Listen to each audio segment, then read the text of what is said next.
Pertemuan Prabowo Megawati, bagaimana nasib oposisi, itulah tema satu meja The Forum malam ini. Telah hadir di studio Habibur Rahman, Wakil Ketua Umum Partai Gerindra.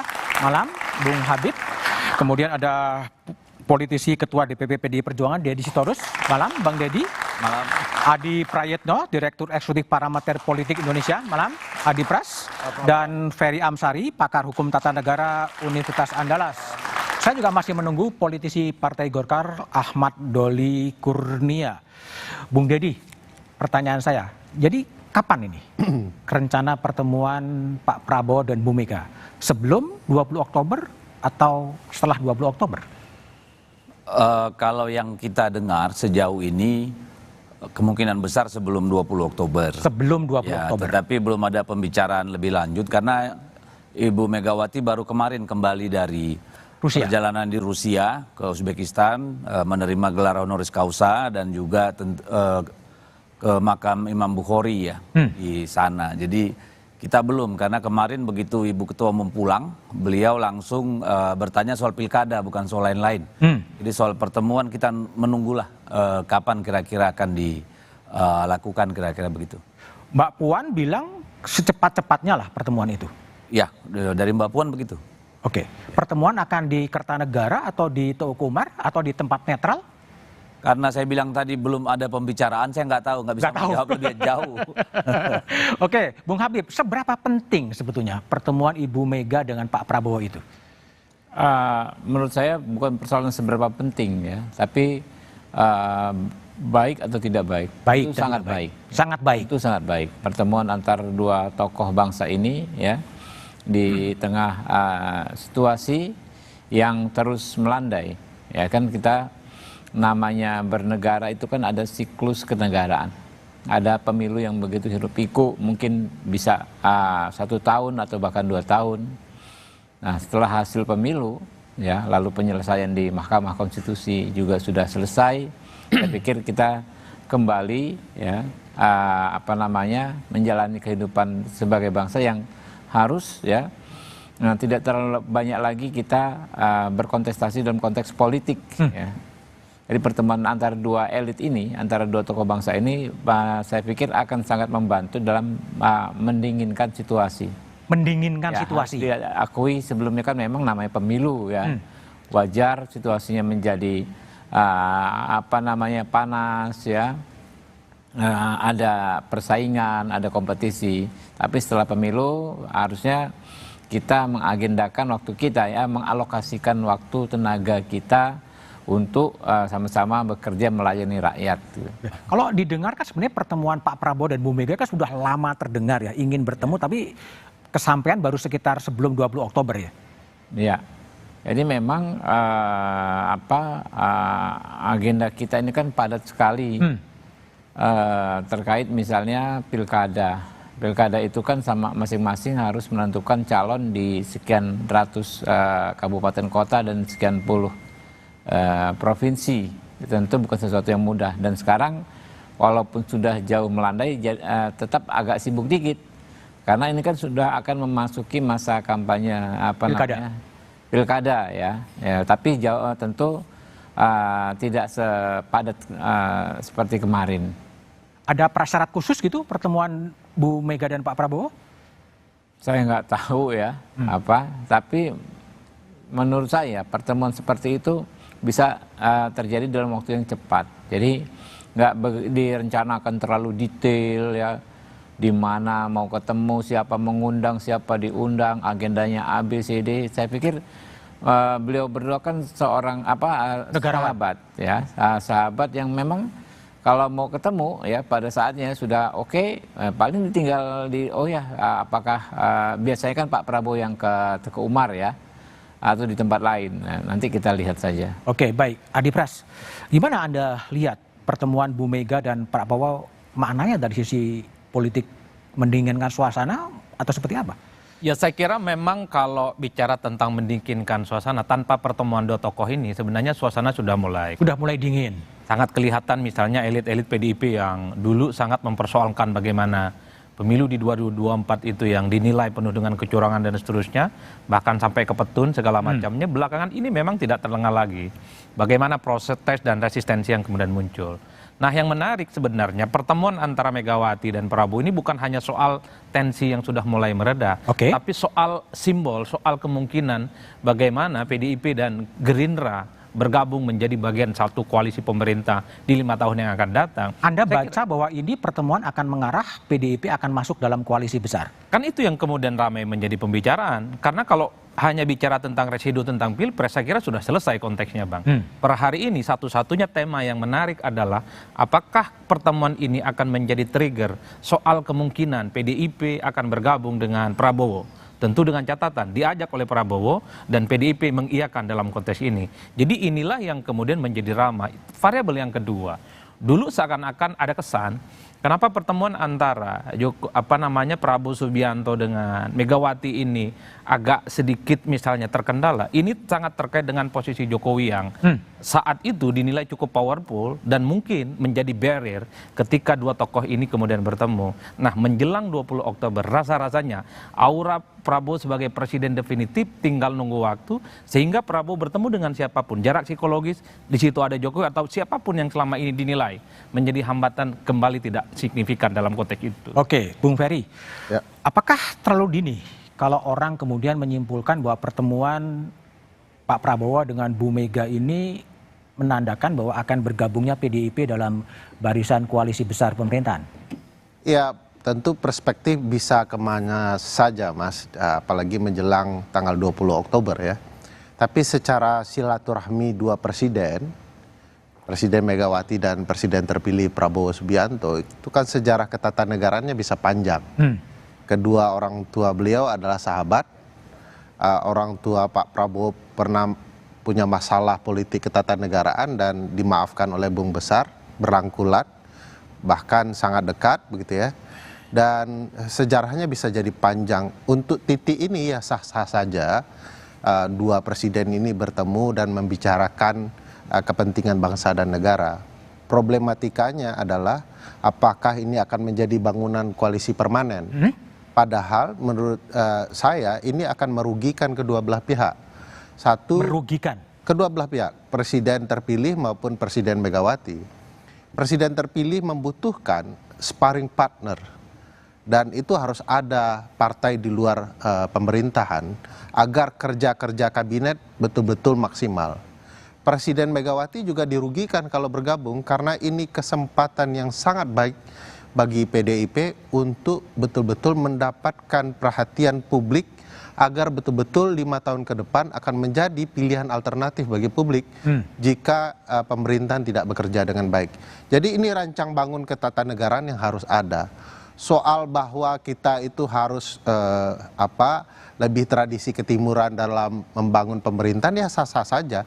Toh model-model oposisi yang banyak bisa diterapkan oleh PDIP dan itu malah bagus untuk malah bagus ya. Oke, telah hadir di studio politisi Partai Golkar Ahmad Doli Kurnia. Bang, silakan Bang.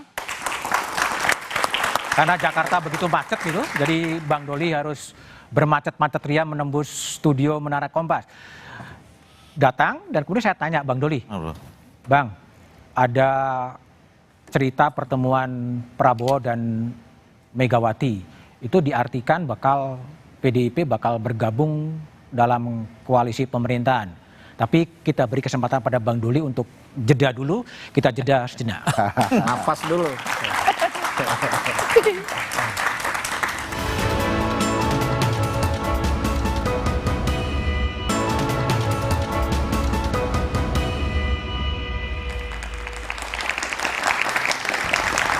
Masih bersama saya Budiman Tanurjo di satu meja The Forum, Ahmad Doli Kurnia, politisi Partai Golkar. Gimana Golkar memandang seandainya mungkin PDIP masuk dalam barisan koalisi Prabowo Gibran? Pertama menurut saya seminggu ini dan kemudian kalau diantara seminggu ke depan kita melihat foto ini terjadi gitu ya. Saya kira ini sesuatu yang mengembirakan. Menggembirakan. Okay. Kenapa? Ya kita semua punya kepentingan, bangsa ini punya kepentingan untuk tetap bangsa ini satu. Gitu. Kita punya kekayaan sumber daya manusia, punya kekayaan sumber daya alam, itu nggak cukup untuk menjaga bangsa ini. Yang bisa menjaga bangsa ini, pengalaman kemarin-kemarin itu adalah kalau semua kita ini solid bersatu. Dan itu harus dimulai dari pemimpin-pemimpinnya. Jadi pertemuan Pak SBY dengan Pak Jokowi, nanti kemudian pertemuan antara Pak Prabowo dengan Ibu Megawati, kita berharap juga pada satu saat mungkin ada pertemuan Ibu Mega dengan Pak SBY gitu ya, mantan-mantan presiden. Ini penting. Jadi ini sinyal bahwa pemimpin-pemimpin kita ini bisa bersilaturahim, bisa berdialog, bisa bersinergi gitu. Itu yang pertama. Nah yang kedua, kalau soal bicara tentang tadi, ya saya tetap pakai term bahwa kita ini kan menganut sistem presidensial. Tidak ada oposisi gitu loh. Jadi yang ada adalah berada di dalam pemerintahan atau di luar pemerintahan. Nah, kalau kita bicara tentang soal sistem presidensial, sebetulnya check and balance itu kan ada di antara DPR dan pemerintah. Sebetulnya kalau secara teori itu sudah bicara tentang check and balances gitu. Tapi kalau kemudian nanti misalnya kita kan nggak tahu nih pembicaraan antara Pak Prabowo dengan Pak Ibu Mega seperti apa. Apakah nanti hasilnya memang betul-betul masuk pemerintah atau tidak ya? Atau seperti apa gitu. Tapi saya kira buat Golkar, kalaupun pada akhirnya nanti PDIP juga akan bersama-sama di dalam pemerintahan, ya menurut saya tidak soal. Tidak soal ya. Karena kalau kita konsisten menjalankan sistem presidensial ini dengan baik, saya kira tadi kalau kita ingin bagaimana pemerintah ini jalan, ada yang juga memberikan kritik, saran, masukan segala macam itu bisa melalui jalur institusi formal seperti. Oke, baik. Kita coba dengar tadi Bung Doli mengatakan ada di luar, ada di dalam pemerintahan. Coba dengar pidato Presiden terpilih Prabowo Subianto. Kita harus kerjasama. Kita harus collaborate. Jangan kita mau ikut-ikut budaya lain.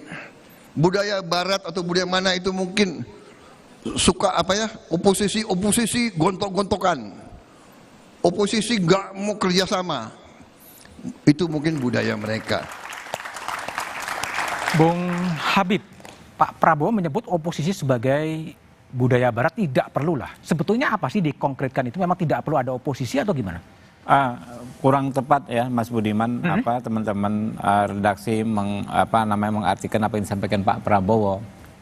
Nanti kita sama-sama saksikan, jangan ikut-ikut oposisi yang gontok-gontokan. Oh, gontok-gontokan kata kuncinya? Ya, kata kuncinya bukan di oposisinya, gontok-gontokannya itu.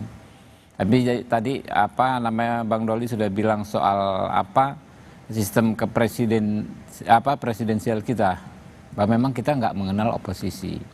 Kita mengenal di luar pemerintahan atau di dalam pemerintahan. Nah, itu yang paling tepat. Jadi kalau kita mengacu pada hal-hal prinsipal ya yang diajarkan founding fathers kita, menyelesaikan masalah dengan musyawarah. Itulah yang memang kita menjadi gaya kita selama ini. Itu menjadi identitas kita selama ini. Membedakan dengan politik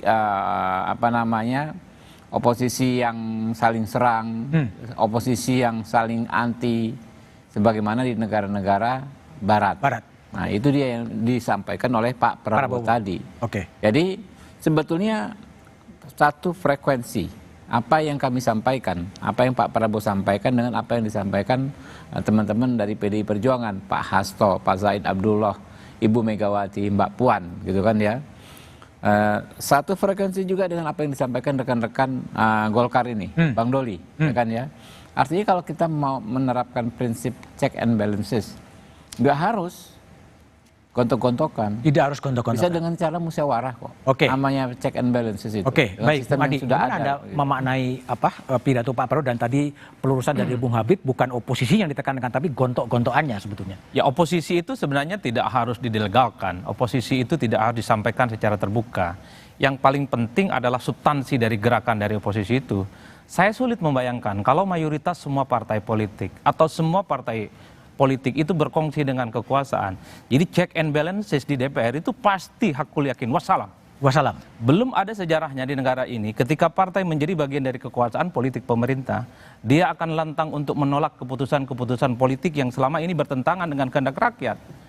Di zamannya Jokowi, di zamannya SB, sangat jarang kita melihat, bahkan tidak ada. Ada partai politik yang menjadi bagian dari kekuasaan politik Jokowi, menolak misalnya revisi Undang-Undang KPK, menolak yang terkait dengan Undang-Undang ITE, menolak terkait dengan Undang-Undang KUHP, menolak misalnya Undang Omnibus Law. Semua tegak lurus dan sami'na wa ta'na.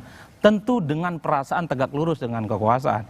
Termasuk misalnya soal revisi Undang-Undang Pilkada, semuanya hampir setuju. Tapi setelah dibatalkan dalam paripurnanya, banyak partai yang kemudian mengucapkan, wah ini adalah bagian dari perjuangan mereka. Padahal Itu yang saya balik sebutkan. setuju semua. Padahal di balik setuju semua. Yang ingin saya katakan, Bang, satu hal, ketika partai sudah menjadi dari kekuasaan, jangan berharap sikap kritis itu bisa akan muncul.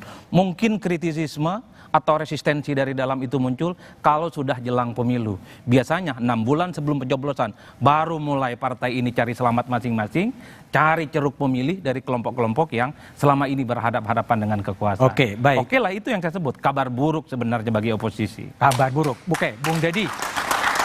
Oposisi tidak perlu dideklarasikan, tapi kalau memang bergabung kemudian menjadi parlemen menjadi sepi. Ya, saya kira kan Ibu Mega dari dulu mencoba memberikan pendidikan politik bagi kita ya. Bahwa memang dalam sistem ketatanegaraan kita tidak dikenal kata Oposisi. quote, oposisi. Termasuk Sebagaimana koalisi ya? Termasuk koalisi. Nggak ada Kami juga ya? selalu memakai kata kerjasama politik ya. Jadi memang itu hanya ada dalam terminologi parlementer. Tapi kan sering disederhanakan gitu ya. Nah saya kira... saya ingin mengatakan bahwa di dalam PDI Perjuangan sendiri itu masih banyak pandangan yang belum dipersatukan, meskipun nanti tentu Kongres memberikan kewenangan bagi Ibu Megawati nanti memutuskan langkah-langkah politik ya, bagi PDI Perjuangan gitu. Tetapi kan dinamika di dalam partai juga ada gitu ya. Misalnya yang berpikir tentang berada di luar pemerintahan sebagai penyeimbang, bekerja sama dalam dengan pemerintah gitu ya, di dalam kabinet bekerja sama dengan pemerintah tapi di luar kabinet. Pilihan itu kan bukan cuma di dalam dan di luar, saya kira gitu ya. Jadi ini kan pemikiran-pemikiran ini saya kira wajar sebagai sebuah partai politik tentu punya dinamika di dalamnya gitu. Nah, kita kalau mau melihat misalnya pikiran yang mengatakan ada baiknya kita bersatu dengan pemerintah. Kenapa? Memang tantangan yang dihadapi pemerintah baru ini luar biasa. Oke. Kan saya minggu lalu sudah menyampaikan secara ekonomi kita tidak baik-baik saja. APBN kita itu gapnya, defisitnya semakin besar. Kalau ruang fiskal kita sangat terbatas untuk pemerintahan baru itu bekerja dengan maksimal. Beban hutangnya semakin luar biasa. Oke. Ya itu sangat memberatkan. Bayangkan jatuh tempo tahun depan itu hampir 800 triliun. Baik. Bayar bunga tiap tahun itu bisa 450 sampai 600 triliun. Banyak sekali persoalan-persoalan. Yang harus bergabung ya? Ya, kemarin Pak Jokowi sendiri menyampaikan di dalam pertemuan Ikatan Sarjana Ekonomi kalau nggak salah saya. Ada kemungkinan 85 juta pekerja terancam PHK tahun 2025. Oke. Baik. Ya, ini kan luar biasa. Jadi menurut saya jangan disederhanakan soal itu. Baik, Ya. Bung Ferry. Kondisinya memang memaksa bahwa ya kalau tadi rasionalisasi kalau PDI bergabung memang situasinya memang nggak gampang, berat sekali sebetulnya. Tapi Anda lihatnya gimana sebetulnya? Ya, tadi Pak Prabowo sudah menyinggung soal budaya politik ketatanegaraan kita. Persis sama dengan apa yang diungkapkan oleh ibu dan bapak bangsa kita ketika mendirikan negara, bahwa sistem presidensial kita itu punya tradisinya sendiri. Jadi tidak ngikut betul ke barat, tetapi juga tidak betul-betul timur begitu ya. Karena kan kalau bicara budaya, ini budaya timur nggak juga tepat. Karena kan jas Pak Prabowo saja itu bukan budaya timur begitu ya, apalagi sistem-sistem yang lain. Nah, menurut saya kita teguh saja dengan rancang bangun politik ketatanegaraan kita, bahwa kebutuhan terhadap kerjasama iya, tapi kebutuhan terhadap oposisi juga harus begitu ya. Jangan kemudian ditinggalkan. Menurut saya kerjasama yang harus dibangun yang sesuai dengan prinsip ketatanegaraan kita. Dalilnya sebenarnya sederhana. Kebutuhan terhadap teman-teman PDIP sebagai oposan itu adalah rancang bangun ketatanegaraan kita membutuhkan mereka. dulu ketika Orde Baru rakyat tidak pernah meninggalkan PDIP. Dan kali ini mohon jangan PDIP pula yang meninggalkan rakyat sebagai oposan. Kebutuhan ketatanegaraan kalau kemudian ini semua bergabung, sangat kuat kemungkinan ya dalilnya bahwa pemerintahan yang tidak ada pengawasan, tidak ada oposannya akan cenderung menyimpang. Kebutuhan terhadap lembaga yang mengawasi dan oposisi itu dibutuhkan kedua belah pihak. Jadi makanya saya katakan ini akan merugikan kedua belah pihak kalau kemudian merusak racang bangun ketatanegaraan, rugi bagi PDIP, rugi juga bagi kubu pemerintah. Baik Bung Habib, kalau analisnya Bung Ferry adalah ini merugikan baik Pak Prabowo, baik Ibu Megawati kalau semuanya masuk di dalam pemerintahan. Tapi analisnya Bung Habib setelah jeda berikut ini.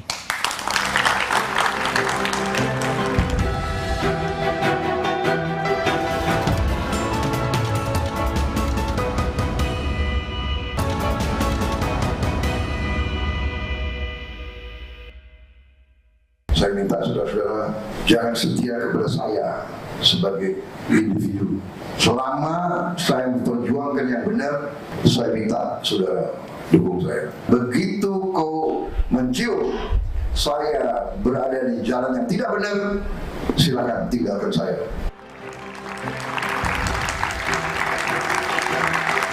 Masih bersama saya Budiman Tanurjo di Satu Meja The Forum. Bung Habib, tadi pertanyakan kalau Bung Ferry mengatakan kalau bergabung itu merugikan sebetulnya baik Pak Prabowo, baik Bu Megawati. Tadi Pak Prabowo juga depan kader Gerindra mengatakan kalau memang melenceng ya ingatkan saya lah. Itu memang style dari Pak Prabowo. Meskipun bergabung kalau memang melenceng jadi ingatkan saja gitu. Ya kami tentu menyerap aspirasi ya, mendengar pendapat dari masyarakat ya, termasuk Bung Ferry, Pak Dedi ya, teman-teman di luar. Kami serap, kami cermati. Tapi kami juga perlu menyampaikan ya bahwa kita ini seharusnya ada posisi yang optimis. Optimis. Jadi jangan melihat sisi buruknya terus, ya kan ya. Orang bersatu kita harus optimis, ya kan. Jangan dikatakan bahwa persatuan itu akan mengabaikan check and balances, ya. Apalagi di stigma merugikan. Menurut saya nggak pas juga, ya, karena namanya check and balances itu tetap bisa berjalan kok, walaupun di level apa namanya elit ada persatuan, tetap bisa berjalan. Siapa bilang? Ya saya tentu berbeda pendapat ya, mungkin kali ini agak keras dengan Mas Adi Prayitno yang memastikan tidak akan adanya sikap kritis kalau terjadi persatuan di level elit. Enggak kok. Ya, saya terlibat langsung di parlemen. Ya. Selama 5 tahun belakangan ya, saya tahu kok teman-teman ya yang dari partai pemerintah tetap bersikap kritis terhadap kebijakan-kebijakan di kementerian-kementerian yang menjadi mitra kami. Terlalu banyak contoh, saya berkali-kali di berbagai forum sampaikan ya, itu memberikan masukan yang sangat kritis dan menimbulkan perubahan kebijakan. Banyak itu terjadi gitu loh. Kalau di komisi saya banyak gitu. Banyak ya kan? Mulai dari lahirnya konsep yang namanya restoratif justice ya dalam berbagai bentuk peraturan perundang-undangan di bawah undang-undang. Itu juga dari sikap kritis kawan-kawan yang ada di DPR. Partai politik pemerintah, bukan di DPR tapi dari partai politik pendukung pemerintah gitu loh. Dan itu nggak apa-apa ya. Jadi kritikan bagus sebagai pengingat. Ya, Mas Adi Prayitno ini penting ya kan ya, Pak Ferry penting memberikan kami sebagai pengingat daripada misalnya sekedar oposisi atau di luar pemerintahan atau sikap kritis yang seolah-olah formalitas. Ya kan, yang penting asal tolak, asal tentang, ya kan ya, asal boykot, malah nggak bagus, malah nggak produktif. Baik, Bung Adi, silakan direspon. Persatuan elit belum tentu itu berkaitan bahwa kritik itu kemudian mati atau mandul gitu. Ya, karena saya mencoba untuk men-tracking sebenarnya sejak zaman SBY dan Jokowi ada kecenderungan posisi partai politik di luar atau di dalam ini sangat menentukan sikap politiknya, Bang. Kenapa misalnya di Undang-Undang Omnibus Law 1-2 partai yang menolak, sebut saja PKS dan Demokrat, karena posisinya di luar, kalau di dalam nggak berani akan bersikap resisten. Begitupun dengan revisi Undang-Undang KPK, kan semua partai politik setuju. Itu yang saya katakan bahwa sulit bagi saya membayangkan ketika ada keputusan politik strategis di negara ini, semua partai berkongsi, satu di dalam partai itu kemudian menyalak dan melakukan perlawanan.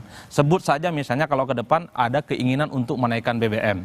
Karena siapapun di negara ini ada kecenderungan akan menaikkan BBM dan DTL. Kalau semua partai menjadi bagian dari kekuasaan pemerintah, sulit saya membayangkan di rapat paripurna mereka acung tangan dan menolak kenaikan BBM itu, mengingat posisinya ada di dalam. Beda ceritanya ketika dia di luar, sehebat apapun keputusan pemerintah pasti akan ditolak. Itu yang dilakukan oleh PKS, itu yang dilakukan oleh Demokrat sepanjang menjadi oposisi Berada di zamannya Pak Jokowi. Kan itu yang terjadi. Kecuali di zamannya SBY. Dulu saya ingat persis ada satu peristiwa politik ketika ada kenaikan BBM. Itu yang nolak Golkar dan PKS. Tapi itu saja kasusnya. Tapi setelah itu kan kemudian dibold oleh SBY sebagai sebuah sikap yang dianggap sebagai oposisi dari dalam. Karena alasan stabilitas politik itulah kemudian kenapa ada keinginan untuk merangkul semua kelompok kepentingan politik yang ada di dalamnya. Sebentar, sebelum ke Bang Doli, Bang Habib silakan Jadi pendek ya. keputusan-keputusan politik di parlemen apalagi tidak selalu dikotomis antara A dan B. Gitu. Tidak selalu begitu. Kami menyerap berbagai aspirasi masyarakat ya. Ternyata setelah kita diskusikan dalam satu produk perundang-undangan banyak yang bisa ketemu kok. Kita tadi misalnya saya ada beberapa undang-undang yang saya agak ini pengen komentar ya, disebut oleh Mas Adi Prayitno, KUHP. KUHP masalahnya di mana? Setelah disepakati banyak sekali pasal-pasal yang akhirnya dikompromikan kok. Soal hukuman mati, soal macam-macam lah ya, soal apa namanya ujaran kebencian, ya, soal macam-macam itu banyak akhirnya dikompromikan menjadi produk undang-undang yang menggantikan undang-undang lama, produk kolonialisme yang memang sangat-sangat buruk gitu loh. Baik, Bung Doli. Jadi gimana? Apakah betul kalau memang semua partai politik berada dalam kekuasaan memang sikap kritisnya memang kemudian ya hilang sih? Yes man gitu. Saya kira itu pilihan ya. Pilihan. Jadi masing-masing partai politik itu punya kebijakan juga dan punya strategi sendiri untuk mengimplementasikan ideologinya, visinya dan segala macam ya dalam pemerintahan. Nah, katakanlah kita sekarang berandai-andai. Kita kan belum tahu nih apa pembicaraan antara Pak Prabowo dengan Ibu Megawati. Seandainya lah kemudian keputusan dari PDIP bergabung dengan pemerintah misalnya ya. Kita mengandai-andai sekali lagi. Ya, saya kira memang harus ada conditions ya, komitmen. Ya, komitmennya itu adalah bahwa pemimpin-pemimpin kita bersepakat ya bahwa kita tidak anti kritik, tidak anti saran, ya, bisa berbeda, bisa berargumentasi, bukan gontong-gontongan ya, bisa berargumentasi, dan kemudian ya semua orang jadi akhirnya bebas untuk menyampaikan apa saja, gitu ya, walaupun kita berada dalam satu pemerintahan gitu ya, terhadap beberapa hal yang menurut masing-masing pada kasus-kasus tertentu itu berbeda. Nah, kalau misalnya komitmen itu bisa dibangun ya di dalam kepemimpinan Pak Prabowo ke depan misalnya, ya saya kira PDIP, PKS mau sekalipun digabung bersama dengan pemerintah, ya itu kan jadinya kembali kepada sistem presidensial tadi bahwa DPR adalah institusi yang melakukan check and balances terhadap pemerintah. Baik. Bung Deddy Sitorus, kalau selama ini kan orang melihat bahwa DNA dari PDI Perjuangan itu memang lebih tepat berada di luar pemerintahan. Tapi kalau sekarang nanti seandainya kemudian bergabung, apakah DNA kritisnya PDIP juga akan kemudian disesuaikan dengan posisi politiknya? Saya kira kita cek sejarah aja ya. Zaman Ibu Megawati jadi presiden, itu fraksi dan partai minta izin kepada Ibu Mega untuk bertentangan dan berbeda pendapat. Dalam sekali dalam kasus kenaikan BBM, yang kedua dalam undang-undang penanaman modal asing. Jadi dalam dua kejadian itu impor beras juga ketiga ya. Jadi kita di dalam atau di luar tetap pasti akan bersikap kritis. Bersikap kritis. Ya, dan itu kita tunjukkan di DPR kan. Silakan dicek TV Parlemen, dicek apakah di setiap komisi itu walaupun kita di dalam pemerintahan, kita ini ikut-ikutan aja gitu ya, tidak kritis, tidak tidak menyampaikan keberatan atau pandangan yang berbeda. Saya kira tidak, karena memang itulah realitanya Indonesia. Gitu. Walaupun Makanya tadi saya setuju dengan Bung Doli ya, bahwa kalaupun kita di dalam pemerintahan misalnya gitu ya, tentu yang diberi mandat menjalankan kekuasaan eksekutif nggak boleh baperan gitu loh. Ya karena sepanjang itu hanya dengan mulut bukan dengan senapang ya harus ditelan aja. Namanya beda gitu ya. Ada pandangan ketidaksetujuan, boleh aja nggak konstruksi, boleh. Nggak kasih solusi, boleh. Karena itu juga bagian dari kemewahan demokrasi di mana orang bebas berbicara. Yang problem itu kan ketika partai politik dalam pemerintahan terus semua engge-engge aja gitu. Ya ini kan bahaya ini juga. Karena semua kekuasaan harus ada yang kontrol. Harus ada Dan yang dalam kontrol. mekanisme konstitusi kita adalah kekuasaan eksekutif itu diawasi dikontrol oleh lembaga DPR RI bukan partai politik. Baik. Gitu loh. Bung Ferry, seandainya kemudian PDIP kemudian bergabung dalam pemerintahan, lalu kemudian siapa lagi yang bisa menjadikan balancing terhadap kekuasaan yang semuanya partai politik ada di situ? Tapi jawabannya setelah jeda berikut ini.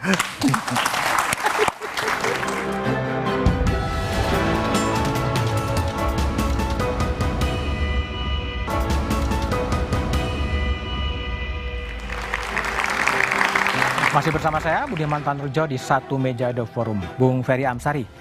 Jadi apa jadinya dan kepada siapa balance itu akan disampaikan kalau semua berada dalam kubu pemerintahan? Ya saya pikir publik bisa kehilangan harapan karena komposisi yang dibutuhkan publik persis dengan keberadaan PDIP dengan 16% pemenang pemilu.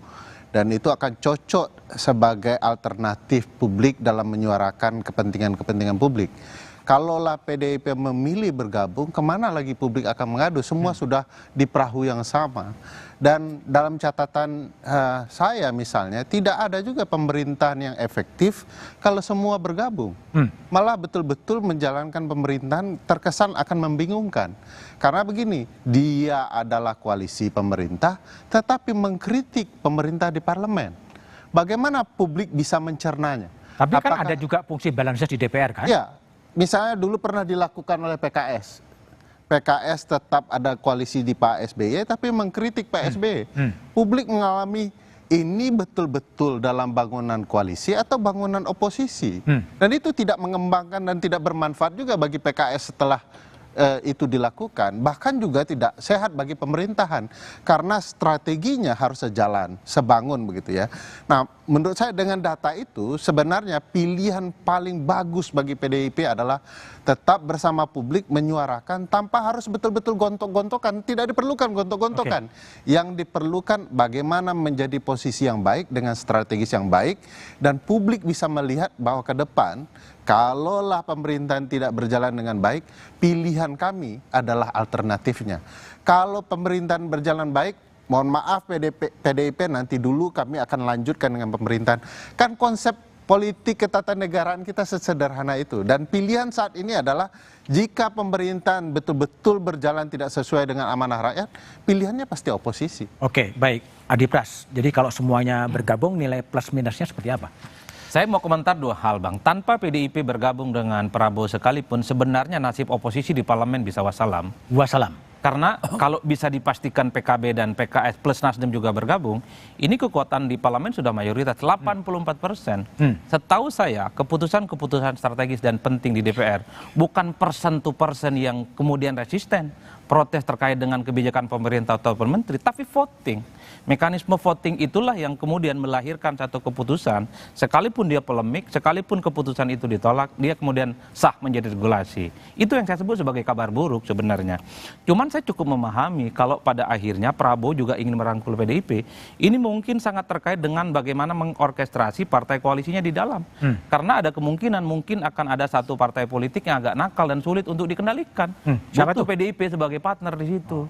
Sebagai partner yang bisa dipastikan akan mendukung segala hal yang nantinya berkaitan dengan kepentingan politik Prabowo Subianto.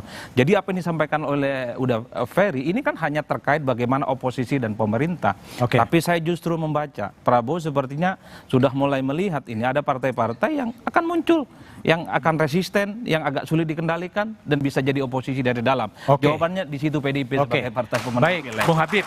Ini juga Prabowo memang membutuhkan PDIP karena ada potensi partai nakal gitu. Jadi kurang tepat ya apa yang disampaikan Bung Adi Pray dengan praktek yang ada di DPR ya, bahwasanya perumusan undang-undang itu hampir nggak ada yang voting memang kok. Nggak ada yang Tapi voting. Perumusan sikap masing-masing itu kan memang di pasal per pasal. Jadi memang person to person, orang ke orang. Ini dalam konteks perumusan undang-undang ya. Misalnya legislasi ya. Banyak sekali usulan-usulan perbaikan undang-undang yang memang disampaikan oleh person-person tersebut gitu loh. Lalu dalam konteks misalnya pengawasan. Kalau dalam konteks pengawasan kan kita nggak ngomong voting ya. Yang paling penting adalah apakah dengan keputusan bulat misalnya yang diperoleh lewat voting atau dengan pendapat orang per orang, apakah bisa berpengaruh terhadap kebijakan yang dibikin pemerintah? Sangat bisa dan sangat sering dan sangat sangat signifikan perubahan kebijakan yang dilakukan pemerintah berdasarkan masukan orang person to person. Saya punya segudang datanya kalau teman-teman mau challenge ya. Banyak sekali datanya. Selama 5 tahun kami di DPR. Oke, baik, sebentar. Bung Deddy, jadi seandainya kemudian bergabung, PDIP bergabung di pemerintahan, itu pertanggungjawabannya kepada pemilih-pemilih PDIP akan disampaikan seperti apa? Ya, dengan menjalankan fungsi sebagai partai politik dan sebagai partai politiknya ANSI dan sebagai kekuatan di parlemen tentunya. Jadi jangan dulu ngambil kesimpulan lah kalau soal itu, karena kita belum sampai pada kata putus ya. Apakah berada dalam pemerintahan menjadi penyeimbang yang konstruktif atau penyeimbang check and balances, atau mendukung pemerintah tapi tidak di dalam kabinet misalnya, kan ini kan masih banyak pilihan. Dan saya ingin kembali lah, kita memang pola pikirnya harus berpikir bagaimana penyelenggaraan ketatanegaraan kita nih. Tadi dengan asumsi bahwa kita kabinet presidensil, tentu penyeimbang itu adalah lembaga legislatif. Ini cara berpikir dulu gitu loh. Nah, kalau bicara tentang oposisi, apa sih kekuatan PD Perjuangan di oposisi dengan 16% lawan 14%? Ketika bicara apa namanya? Bicara artinya juga voting gitu ya? juga nggak ada. Lihat juga kemarin di Balek bagaimana ketika dalam revisi undang-undang pilkada untuk bicara aja dibatasin tuh sama pimpinan Balek. Nggak banyak gunanya juga. Tetapi apakah kita memilih untuk kemudian melebur begitu saja, kan belum sampai ke sana. Masih ada waktu untuk kita memikirkan secara serius. Masih banyak hal yang akan dibicarakan tentu ke depannya gitu. Tapi kalau pribadi saya melihat memang yang namanya kekuasaan itu harus ada penyeimbang. Ambil contoh kemarin tuh kebijakan tentang ekspor pasir laut misalnya. Tiba-tiba keluar aja tuh barang. Saya tanya di Komisi 6 ada dibicarakan nggak dengan Menteri Perdagangan? Nggak ada. Dengan Komisi 7 ada nggak? Dengan SDM nggak ada. Dengan Komisi 4 dengan KKP nggak ada. Tiba-tiba udah muncul tuh barang. Seludupan kayak gitu bisa terjadi. Dan kita melihat bagaimana belakangan ini memang karena begitu besarnya partai dalam pemerintahan, yang namanya revisi undang-undang pilkada kemarin, lalu kita melihat Omnibus Law juga kan, banyak hal yang sebenarnya ya sebagai secara kelembagaan ini kita sedang belajar. Kita semua sedang belajar. Bagaimana sih formulasi yang tepat? Apakah memang kekuatan kelompok kritis oposisi oposan itu memang kita letakkan pada para intelektual seperti mereka, akademisi, NGO, media dan sebagainya. Kita masih menempuh langkah menuju bagaimana sih peradaban politik paling bagus. Gitu ya. Tadi saya udah kasih contoh. Waktu Ibu Mega presiden saja pun partai karena berdasarkan ideologi, sementara pemerintah harus berdasarkan kepentingan gitu ya. Maka kita memilih untuk melakukan. Oke, baik, Bung Doli. Jadi kalau lihat tadi ada ketidakyakinan bahwa ini juga pasti ketika semuanya bergabung pasti juga akan ada friksi-friksi lah kira-kira. Apa yakin bakal solid juga sebenarnya sih? Ya saya kira gini, definisi ketidaksolidan itu apa dulu? Kalau misalnya menghadapi satu pembuatan undang-undang, ya kemudian ada partai-partai politik berbeda pandangan gitu ya, terus kemudian itu disimpulkan tidak solid, ya itu terlalu sederhana. Nah itu yang tadi saya katakan tadi, yang penting ada tidak komitmen di antara semua pemimpin-pemimpin kita ini ya, bahwa kita ini harus siap juga berbeda, siap berargumentasi, tidak baperan kalau dikritik dan segala macam seperti itu gitu loh. Nah, itu yang pertama. Yang kedua, kita juga jangan kemudian terjebak terus ya dengan istilah tadi ya, koalisi dan oposisi itu. Kita kembalikan aja ke tracknya ya. Kalau nanti seandainya lagi, misalnya teman-teman PDIP gabung di pemerintahan ya, ya memang harus terus disuarakan bahwa DPR itu adalah fungsinya adalah check and balances, baik itu atas nama institusi perwakilan partai maupun individu-individu, karena anggota-anggota DPR ini kan tanggung jawabnya bukan hanya sama partai, tapi terhadap pemilihnya, konstituennya yang bisa jadi pada kasus-kasus tertentu suara di daerah-daerah itu berbeda dengan apa keputusan yang diambil di Jakarta misalnya begitu ya. Nah jadi yang saya kira apa ya, dan saya kira juga ini ya teman-teman tadi disebutkan apa namanya akademisi, praktisi, teman-teman NGO dan segala macam, ini kan juga bisa mendorong supaya terjadinya tetap sistem presidensial ini bisa berjalan gitu. Tapi yakin ya bahwa balance itu bisa disuarakan oleh kelompok-kelompok di luar pemerintahan ya? Ya tadi itu satu komitmen, yang kedua keteladanan. Keteladanan. Oke, baik ya. Rencana pertemuan elit politik antara Prabowo Subianto dan Megawati Soekarno Putri bisa saja mengubah konstelasi politik. Namun sejarah juga mengajarkan bahwa kekuasaan yang begitu mempesona bisa memabukkan. Karena itulah kekuasaan harus dikontrol agar kekuasaan tetap didedikasikan untuk kepentingan rakyat. Demikian Satu Meja The Forum malam ini. Sampai jumpa pekan depan. Selamat malam dan terima kasih.